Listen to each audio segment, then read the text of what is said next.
Big facts. Yo, man, I love everything about Boys in the Hood, man. Even now, what, 30 years later, however years, well, how long it's been? 92, what came out in 92? 2002, that's 10. 2012, that's 20. 20, oh, 30 years, bro.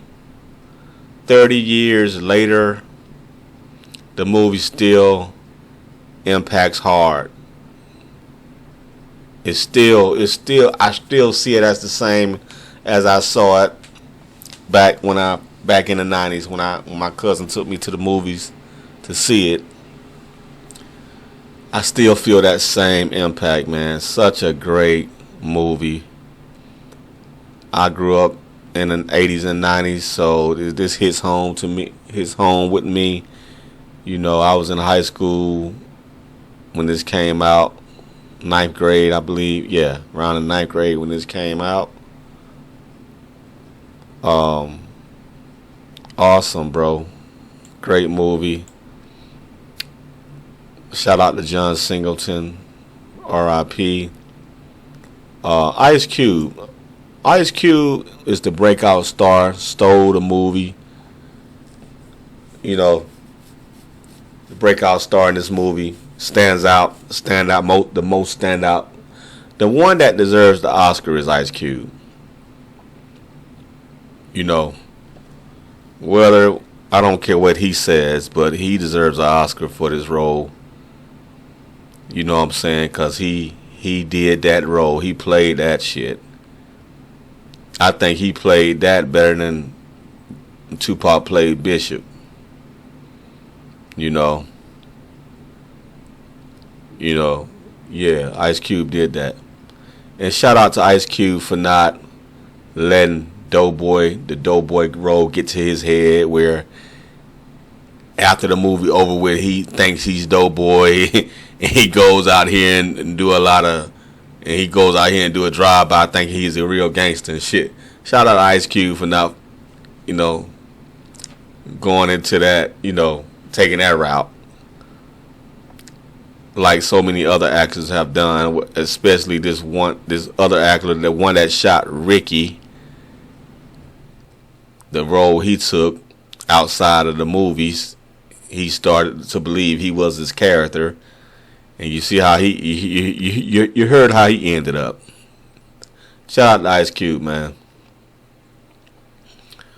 Very, very authentic.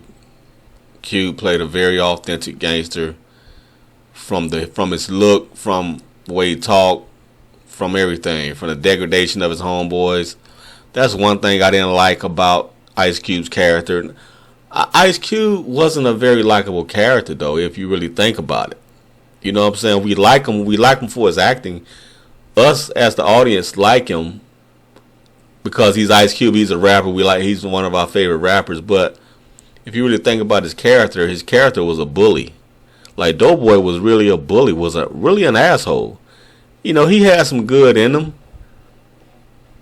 And I guess his friends overlooked his bullyism, and saw the good in him, because if not, like, why are you friends with this asshole? This dude's an asshole. Like, from the very first moment they playing dominoes, he's dissing his homies. He's dissing them hard, calling them bitches. Calling Monster a bitch, and a bitch, bro. That's fighting words, bro. Calling me a bitch, you know what I'm saying? And he wasn't laughing when he said it. He mean more than when he said it. Those are fighting words, and he was just talking down to his homeboys all throughout the movie. I don't like that, because I've had so-called friends that tried to talk to me like that. And we wasn't cool after that. You know what I'm saying? Once you start dissing me constantly, like, bro, we ain't cool, bro. Like, fuck you. I don't get down like that. Like, some guys, they take that shit. You know what I'm saying? But I was never one. I always was one, like, you treat me with respect, man. I'm going to treat you with respect. I'm going to talk to you I'm gonna talk to you with respect, man. You know, it's a mutual respect thing in friendship. And but you know what I'm saying, to each his own. But that's how I like my friends. I like my friends to be respectful. And you know what I'm saying. But Doughboy, no, he wasn't respectful to his friends at all. He was a bully to his friends. You know, and they sucked it up for the most part. But I would think, but Monster, I remember a scene on that porch. Monster got tired of him talking shit. And Monster was like, nigga, fuck you. Monster talked back to him that time. Because Ice Cube was just was just talking shit to him. You know, dissing him. And Monster stuck up for himself like, nigga, fuck you. Monster said, nigga, fuck you. Monster looked like he wanted to buck up at him and fight him. And then Ice Cube Doughboy talking about, fuck you, nigga. This is my porch. You can go home. That weak ass line. This is my porch. You can go home. This is my porch. You can take your ass home. That shit was weak as fuck. But Doughboy was a bully, bro. He bullied everybody. You know, in that fight scene where he fought, he was picking on Ricky. Then when all Ricky said, man, fuck you. What? Then Doughboy, what? Overreacted. What? Fuck me. Nigga, don't fuck me. Fuck your wife. That's why you got a baby now. Or some shit like that. And then Doughboy pushed him. And then Ricky was like, man, all right, you better get out of my face, all right? And then Doughboy pushed him. And Doughboy was just starting shit with him. You know what I'm saying? Just wanted to pick a fight. Just wanted to fight everybody. Just dissing everybody. You know, he wasn't a great friend. But he had his moments where he was caring too. He had his moments, you know, where he told the guys to pick up, what's his name? The guy in the wheelchair, pick up Chris when he saw that the guys in the red car was driving through. And he said, hey man, y'all pick up Chris, put him on the porch. You know what I'm saying? So he had his care moments. I think his friends saw the good in him more than they saw the bad in him, and that's why they stayed around. That's why they kept him as alpha, because he was the alpha. And that's why they tolerated him. You know, they tolerated his disses because they knew he got a good heart. The dude still, you know, we grew up with this mug. We grew up with this dude. You know, we're going to overlook the bullshit he talking about, which I couldn't do. I would confront him right there and be like, man, fuck you. Stop talking to me crazy. We're going to fight. You know what I'm saying? You got to nip that shit in the bud. You know. But, yeah. Doughboy was a bully. But he didn't bully Trey, though. You know, that's how I like a friendship, to be respectful. And he respected Trey. You know what I mean? You know, I love how this movie starts out when they was kids. And, you know, Trey gets in trouble in school. And he has to go live with his dad. You know, and a lot of kids in the hood don't have dads. A lot of young men, a lot of young black men in the hood, and you know, don't have dad. I grew up like that. I had a stepdad, and my stepdad. This movie made an impression on my stepdad too. It's funny because every time my stepdad, after watching this movie, every time my stepdad would get mad at me. You know how you remember that scene when this scene right here when Trey comes back in the house after when he comes back in the house after he tells Doughboy to let him out the car, and Trey's dad, furious, comes out of his room, looks at him, makes sure, you know, looks at him, looks him over, and sees that he's okay, and goes back in his room and slams the door. That's how my stepdad used to do me when he used to get mad at me. He'd come out the room,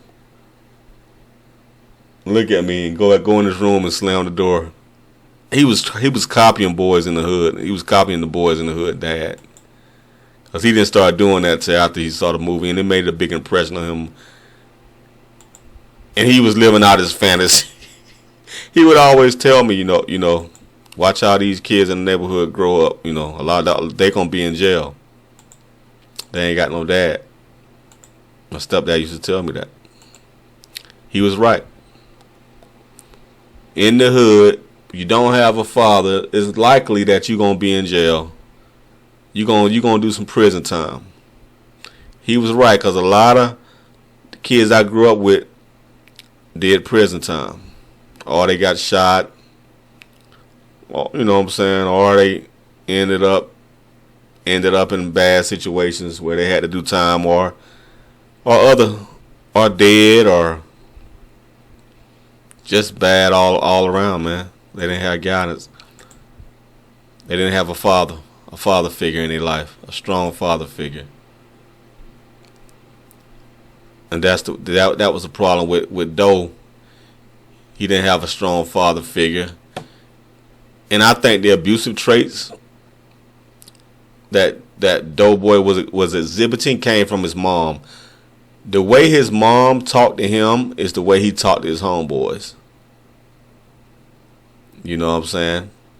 He was abusive to his homeboys like his mom was verbally abusive to him. Yeah, motherfucker, I ain't no criminal. I can't read, bitch. You know what I'm saying?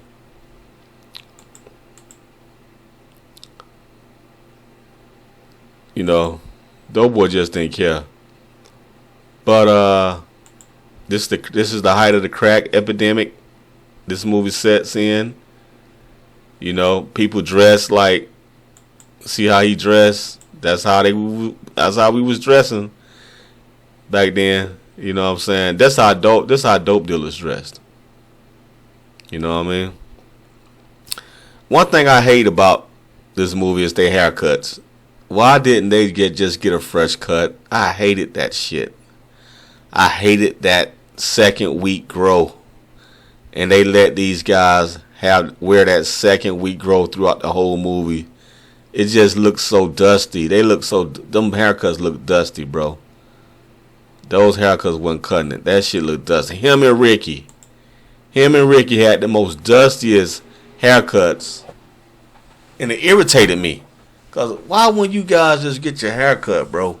Look fresh, bro. You know what I mean? I don't know what was the point of them looking dusty in the movie. Like, nah, you all sharp here. You know what I'm saying? Get your cut right, bro. I don't know what that was about, but that irritated me. Because they should have had fresh cuts. And another thing I didn't feel is these guys was supposed to be high schoolers, was supposed to be like 17, 18, you know, high school seniors. They look like juniors in college. They look like juniors in college. They look like they're juniors in a university, in college already. They look like they in their fucking early 20s, bro. And they are in their early 20s. But we supposed to believe they in high school. Come on, bro. These niggas look old as hell. But at the same time, high schoolers in the 90s did look old. Some I'm gonna say some dudes in high school did look old as hell though. I ain't gonna front. You know what I'm saying? Not everybody, but some dudes in high school did look old as shit. When I was going to high school. You know what I'm saying? But these dudes, man, they got 20-year-old bodies, bro. I mean, their bodies look like they don't have baby faces. They have 20-year-old faces and 20-year looking bodies. And the mama looked like she damn near their age. You know what I'm saying? That's what I didn't like. They look old as shit. They supposed to be passed off as high schoolers. Nah. Come on, bro. And high schoolers don't dress like this either. This is a young 20-something-year-old guy dressing like this. This is not how high schoolers dress. High schoolers dressed back then. So that's some more. That's some more bullshit. So they kind of got that kind of weird, kind of conflicted. You know what I'm saying? But I love Nia Long. And Nia Long was so beautiful. I love the relationship between Nia Long and Trey in this movie. And I love the relationship between Trey and his dad. I love that. You know what I'm saying? Because Trey's dad really saved him, saved his life. A strong male figure. That's what Doughboy needed. That's what the hood, that's what all these gangbangers needed. And today, you know, back then and today. You know what I mean? That's what they all, you know. The world would be a better place if everybody had a strong father in their home. And the soundtrack is so beautiful. That Tevin Campbell, just ask me to, I'll be with you. Oh. The soundtrack is incredible. Just ask me to, I'll be with you. Oh, oh. That soundtrack is incredible, man. Ice Cube songs, you know, you can't go wrong with Cube in the 90s, bro. But yeah, and this is funny. The We Want Easy. It's a scene. It's a scene, man, where a guy with a We Want Easy shirt snatches Monster chain.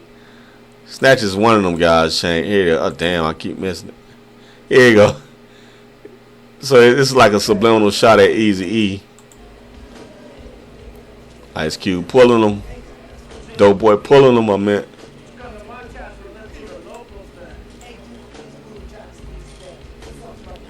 That's Tony. They got Tony. So this was Dookie's house then. That was at. Okay. Doughboy with that lame ass line he gave her.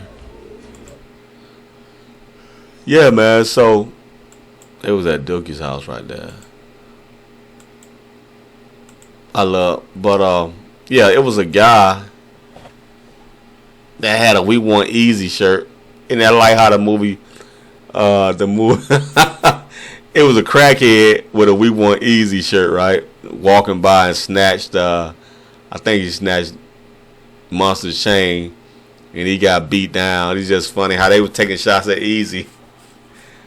I think Ice Cube might have suggested that put him on a We Want Easy shirt. That was funny as hell, man.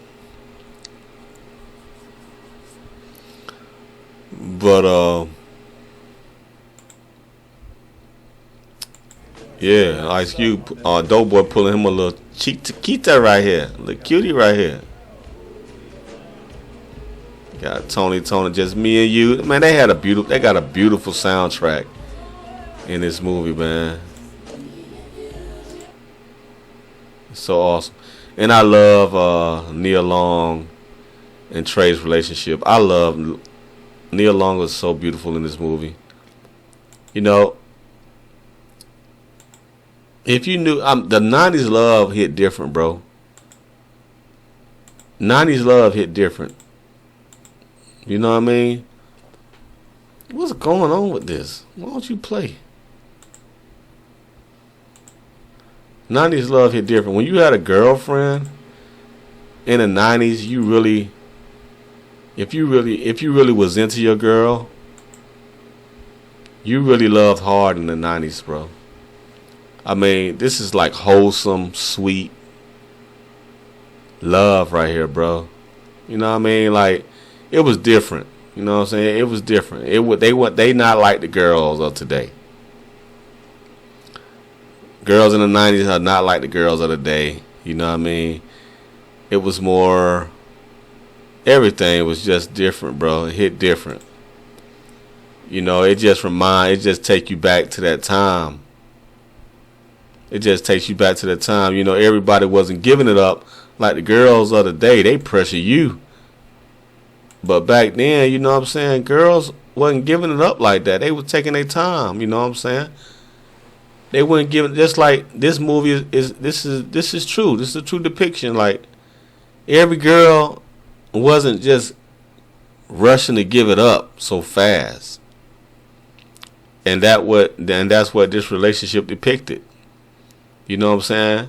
She eventually gave it up, yeah, but every girl wasn't a hot mama. If you had you had a good girl. If you had a good girl, bro, that was grounded parents, they wasn't giving it up like that. Now you had some skeezers that would give it up, yeah, quick. But you had some good girls out there that wasn't giving it up so quick. And that made you just fell in love with her more. And this what Nia Long represented in this movie. And I just fell in love with Nia Long in this movie, man, because she just takes me back to that time where a girlfriend was a real girlfriend. You know what I'm saying? Pretty, had morals, was smart, had integrity. You know what I mean? Just, she's everything you want in a girlfriend. You better take your ass to the store with that. You know what I'm saying? And then, so you had to use a regular phone back then. You wasn't on your cell phone. You know what I mean? You had to use a real phone, bro. A house phone, bro. There wasn't no internet. You know what I mean? Kids would actually go out there and play football. Kids would play football. I don't see no kids playing football in the yard these days. Back in the day, kids would play football in the street. You know what I'm saying? They don't do that no more. You know? But yeah, back to Nia Long, bro. It was just, Nia Long just take me back, man. I just love her in this movie. You know what I'm saying? She's so pretty and so sweet and innocent, and she young. You know, it hits different, bro. And how and their relationship, her and Trey relationship, you know, and they going to college, you know what I'm saying? It just takes me back to you high school senior and you finna get ready to go to college. And then, you know, Atlanta at that, Spelman, come on, bro. Them are like the best times of your life right there. And this movie captured that, you know what I'm saying? You can see that they embarking on the best times of their life. They about to take it to the next level. They finna go to college. They finna ball out. You know what I'm saying? It's finna be epic. You know? They finna make it out the hood. And some will, some won't. You know? And then this is tragic, man. You got Ricky. You know, he's ready to, a young kid, 17 years old, already got a baby. He got a girlfriend living with him.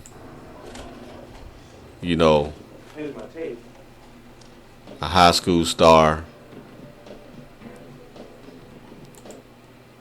And, you know, and speaking of Ricky,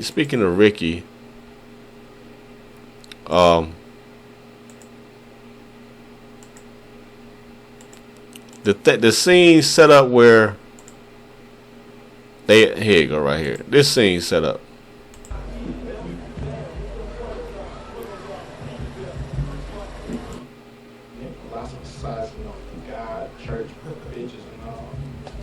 This scene right here, bro,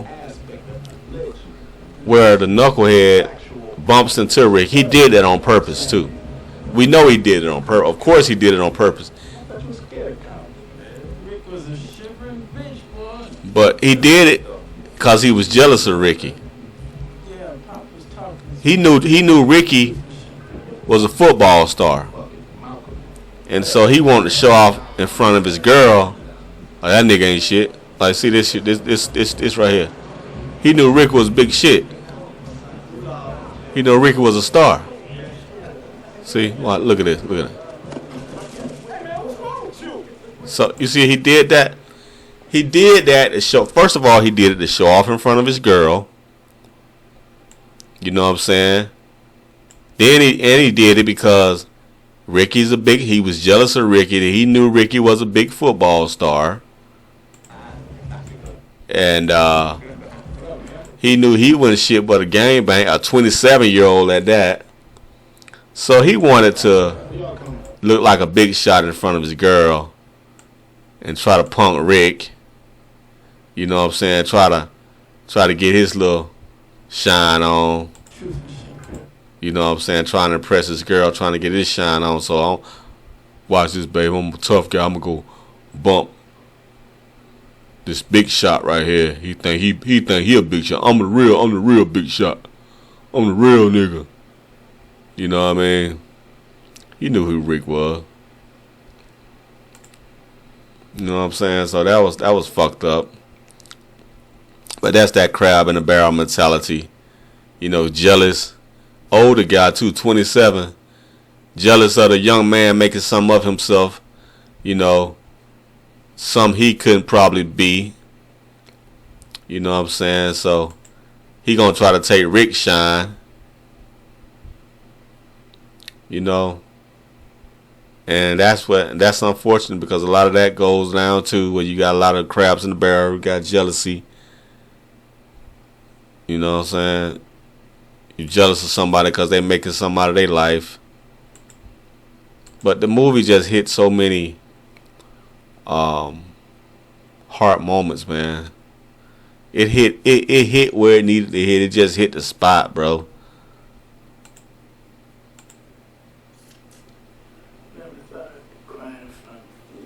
You know what I'm saying? It hit everything. Like this moment right here. I mean, the man is under so much pressure. He dealing with crooked ass cops, dealing with abusive cops. He didn't deserve that from that cop. You know, so he's emotional about it. He's just, you know, he emotional about everything. Growing up in that city can make you crazy, man. Can make you very, you know what I'm saying? You can lose it. You're under so much pressure to join this and that gang, or you're seeing your homies die all the time. Then you got to deal with the cricket police. That can take a toll on a young man. And see, he's expressing himself to his girl, and this just was a beautiful moment, man. Like I said, Nia Long is incredible in this movie. She's everything you want in a girlfriend, and it just takes me to that time. It's like they don't even make women like this no more, bro. She was very mature at a young age. Very mentally, emotionally mature at a very young age. You know, and that's how girls were back then. You know what I'm saying? That's how they were.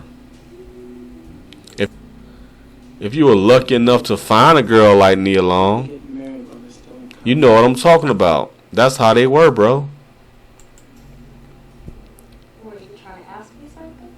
You know what I mean?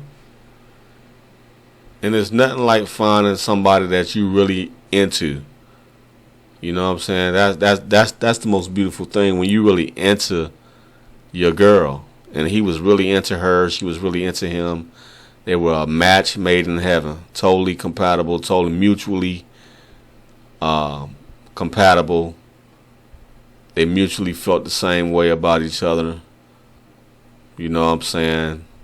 It wasn't like he liked her a little bit, but acted like he liked her so he can get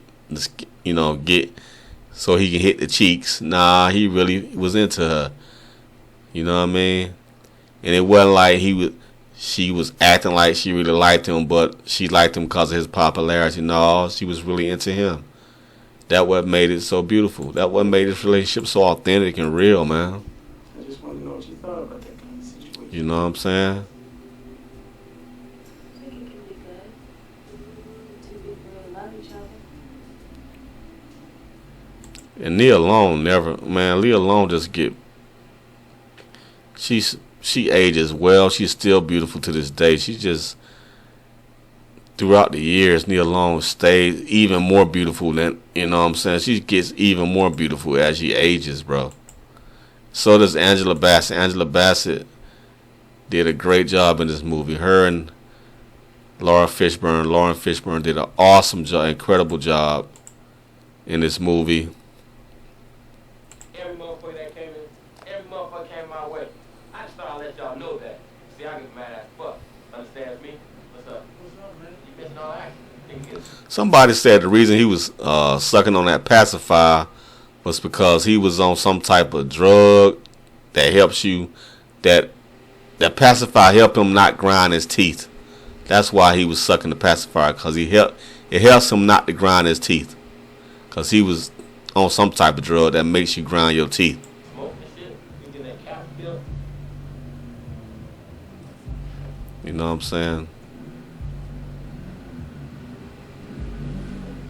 But you know, I realized in the movie that the dude in the wheelchair is little Chris, the one with the Jerry curl when they was kids. That's little Chris. I realized that watching this over again. Him. That's little Chris. So he somehow got shot up. You know what I'm saying? They didn't tell that story though. But Why she hit you?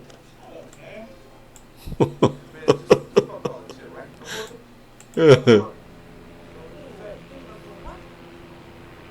what are you, a damn fool? But yeah, man, like everything, man. This movie, from the child, from them in the childhood stage, from telling the story of the childhood stage, to going all the way to the young adults.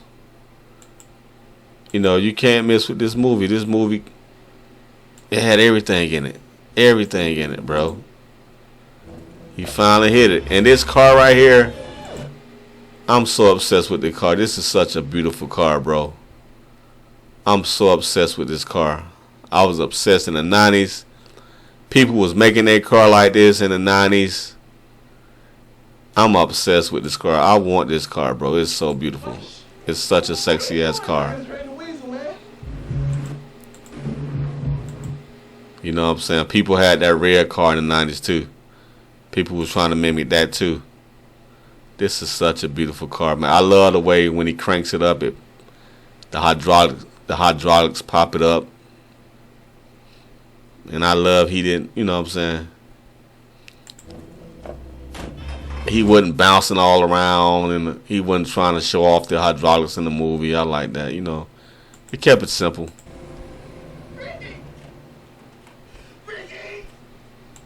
But like I said, man, this is one of the greatest movies of all time.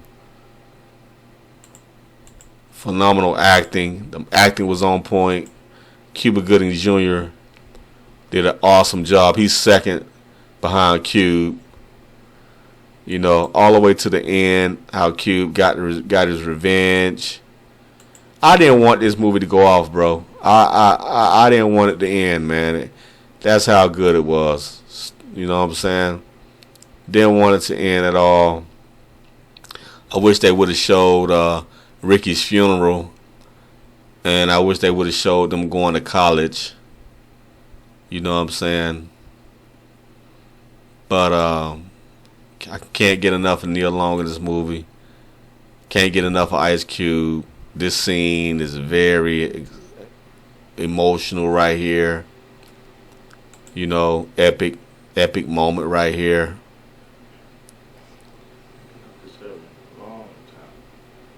You know, it's just everything is so incredible, man. I didn't want this movie to end, bro. I didn't want it to end. That's how good it was.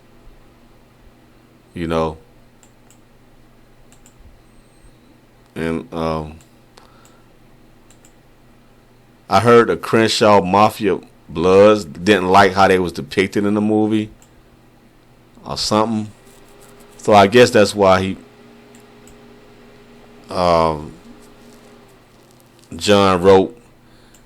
I don't know. I guess that's why John wrote that Ice Cube got killed 2 weeks later, to maybe appease the gang members, because it seemed like the Crips won. You know, if Ice Cube is representing the Crips, it would seem like, okay, the Crips won.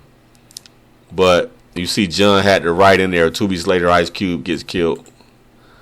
I don't know if that was to appease the Crips or whatever.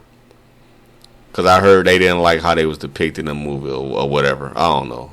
I think they just was trying to nitpick or whatever. I believe gangbangers love this movie, you know,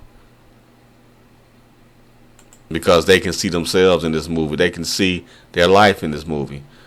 Not only gangbangers, but every hood in America can see themselves in this movie. Even where I'm from, small city where I'm from, the kids, the teenagers in my city saw themselves in this movie. But man, awesome movie, man. That's it for me though. Ice Cube deserve an Oscar. Peace.